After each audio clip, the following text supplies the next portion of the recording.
कि जिसे समझते हो तुम हल्की, जिसे समझते हो तुम हल्की, मैं वही नारी हूँ, अबला नहीं मैं चिंगारी हूँ। सोच मत लेना मैं लाचार और बेचारी हूँ, मैं अकेली ही सौ पर भारी हूँ। मैं ही घर की लक्ष्मी हूँ, मैं हूँ माँ काली, मैं ही घर की लक्ष्मी हूँ, मैं हूँ माँ काली। दुर्गा रूप भी है मेरा, भूल से समझना मत मुझे भोली भाली। मैं करना जानती हूँ अपने हितों के लिए लड़ाई, मैं करना जानती हूँ अपने हितों के लिए लड़ाई। मैं वो रानी झांसी हूँ जिसने देश की खातिर खड़क उठाई और लड़ते लड़ते युद्ध में वीरगति पाई। तो नमस्कार दर्शकों, आप लोग जुड़ चुके हैं न्यूज़ फॉर यू के साथ और मैं हूं साक्षी साहनी।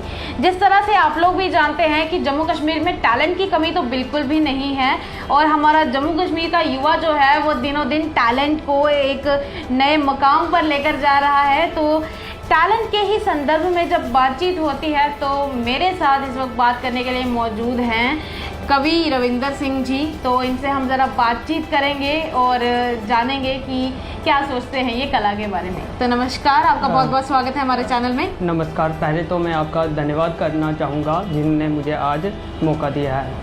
सबसे पहले तो आपकी जो बुक रिलीज़ हुई है, अभी मैं दर्शकों को भी बताना चाहूँगी कि इनकी एक बुक रिलीज़ हुई है काव्य की वाटिका। तो सबसे पहले तो ये कि इतना अच्छा रिस्पॉन्स आ रहा है इस बुक को लेकर, क्या कहेंगे आप? बहुत अच्छा लग रहा है। सभी जबकि ये बुक रिलीज़ की है सभी सपोर्ट कर रहे हैं और मुझे बहुत अच्छा ही लग रहा है जी। इसी के साथ साथ मैं ये भी ज़रा आपसे पूछना चाहूँगी रविंदर जी कि आपने इस बुक का नाम और कुछ ना सोचकर काव्य की वाटिका ही क्यों चुना?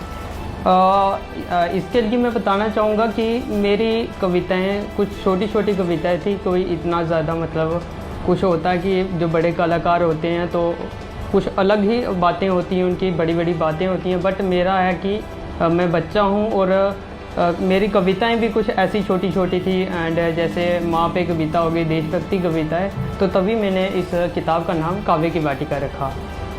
मतलब कि हम ये कह सकते हैं कि इसमें भिन्न भिन्न प्रकार की जो पोएम्स हैं वो, या फिर यूँ कहूँ कि कविताएं हैं, जिसको देखकर आपने सोचा कि जैसे एक वाटिका में अलग अलग प्रकार के पौधे होते हैं तो उसी तरह से इसका नाम भी वाटिका। जी जी जी, यही था इसका रखने का मकसद, यही था मेरा जी। तो इसी के साथ आप अब आपके बारे में ज़रा हम थोड़ा जानना चाहेंगे कि ये काव्य रचना के बारे में, या फिर यूँ कहें कि पोएट्री के बारे में आपको कब मतलब आया कि हाँ मुझे पोएट्री जो है वो लिखनी चाहिए? मैं बता दूं कि डायरेक्टली मैंने कविताएं लिखना शुरू नहीं किया था। स्टार्टिंग में मैं न्यूज़पेपर कटिंग किया करता था, न्यूज़पेपर में मैगज़ीन कटिंग हो गई या पोएम कटिंग। तो वहीं से एक दिन मुझे ख्याल आया, मुझे लगा कि क्यों ना मैं भी ट्राई करूं। तो मैंने एक कविता लिखी थी, उसका नाम था ये दुनिया क्या है। तो वो कविता है जो वो कविता मैंने अपने विद्यालय में सुनाई तो बहुत अच्छा रिस्पांस आया वहाँ से। मेरे टीचर्स ने कहा कि आप कोशिश किया करो, आप लिख सकते हो। तो उसके बाद ही मैंने ये लिखने की शुरुआत की। तो मतलब कि वो पहली ऐसी घटना थी जब आपको ऐसा लगा कि जी जी मुझे लिखना चाहिए? हाँ, मेरी टीचर का रिस्पांस देख के मुझे लगा कि अगर मेरी टीचर बोल रहे हैं तो मुझे लिखना ही चाहिए। अच्छा, इसी के साथ जब बात आती है कला की, तो फैमिली का मतलब किस तरह से सपोर्ट रहता है आपके साथ इस सबको लेकर? मैं बता दूं, फैमिली का पूरा सपोर्ट है। मेरी फैमिली कहती है कि आपको बेहतर करना है, अच्छा करना है, और अच्छा कर रहे हो तो आपको हमारी ओर से पूरा सपोर्ट है, लेकिन गलत किया तो उस चीज़ का कोई सपोर्ट नहीं है। जी। तो मतलब कि आपकी फैमिली पूरा आपका सपोर्ट करती है? जी जी। और इसी के साथ साथ एक चीज़ और भी होती है कि जैसे कोई भी अगर कवि है या फिर कोई भी मतलब कलाकार है, अब कवियों को भी एक तरह से कलाकार ही माना जाता है। तो सबसे बड़ी बात यह है कि आप कोई है आपकी लाइफ में कि जिसे देखकर आपको प्रेरणा मिलती हो? फ़िलहाल तो ऐसा कोई नहीं है, बट मेरे स्कूल से ही मुझे मेरी टीचर ने प्रेरणा दी थी कि आप लिख सकते तो आप लिखा करिए। तो उसके बाद वहीं से मेरी एक शुरुआत हुई थी। जी। तो मैं चाहूँगी कि आप ज़रा काव्य की वाटिका, आपकी जो मतलब पुस्तक है, उसी में जितने भी आपने अलग अलग तरह की पोएट्री या फिर यूँ कहूँ कि जो आपने कविताएं उसमें रचना करके लिखी हैं, तो मैं चाहूँगी कि आप ज़रा एक बार हमारे दर्शकों को ज़रा सुना दें। ज़रूर मैं एक कविता सुनाना चाहूँगा। तो मेरी ये कविता नारी पर है, इसका शीर्षक है नारी। तो ध्यान दीजिएगा कि जिसे समझते हो तुम हल्की, जिसे समझते हो तुम हल्की, मैं वही नारी हूँ, अबला नहीं मैं चिंगारी हूँ।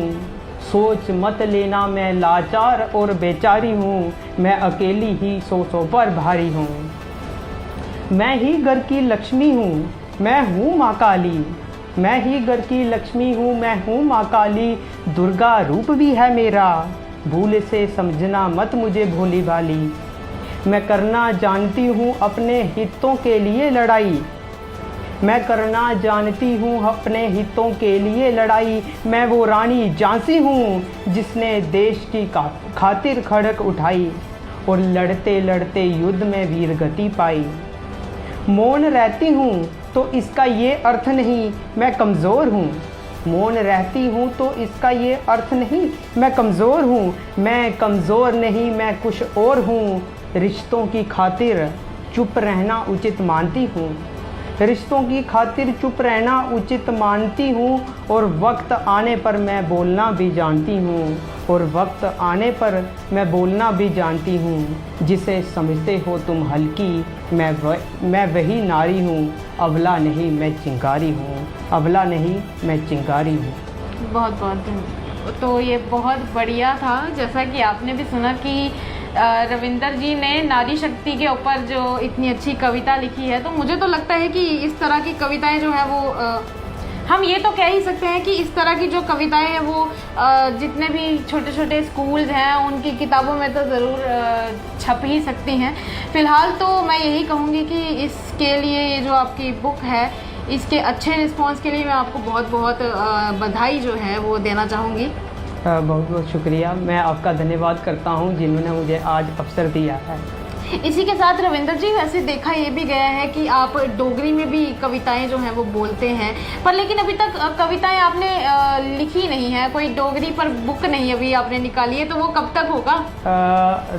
बात ऐसी है कि डोगरी में लिखता हूँ मैं, लेकिन डोगरी में एक्चुअली थोड़ा कम लिखता हूँ मैं, और मेरे पास फ़िलहाल अभी मटेरियल कम है, लेकिन मैं ज़रूर आपको बताता हूँ कि जल्द से जल्द ज़रूर मेरी डोगरी में भी किताब उपस्थित होगी। तो इस सब के लिए मैं आपको हमारी तरफ से तो हम यही कहेंगे कि आपको हमारी बेस्ट विशेस हैं कि ताकि आपकी जो डोगरी वाली बुक है वो भी जल्दी से जल्दी मार्केट में आए, और जितने भी पढ़ने वाले हैं या फिर कविताओं के शौकीन हैं उन सबको भी एक नया दृष्टिकोण जो है वो ज़रूर देखने को मिले।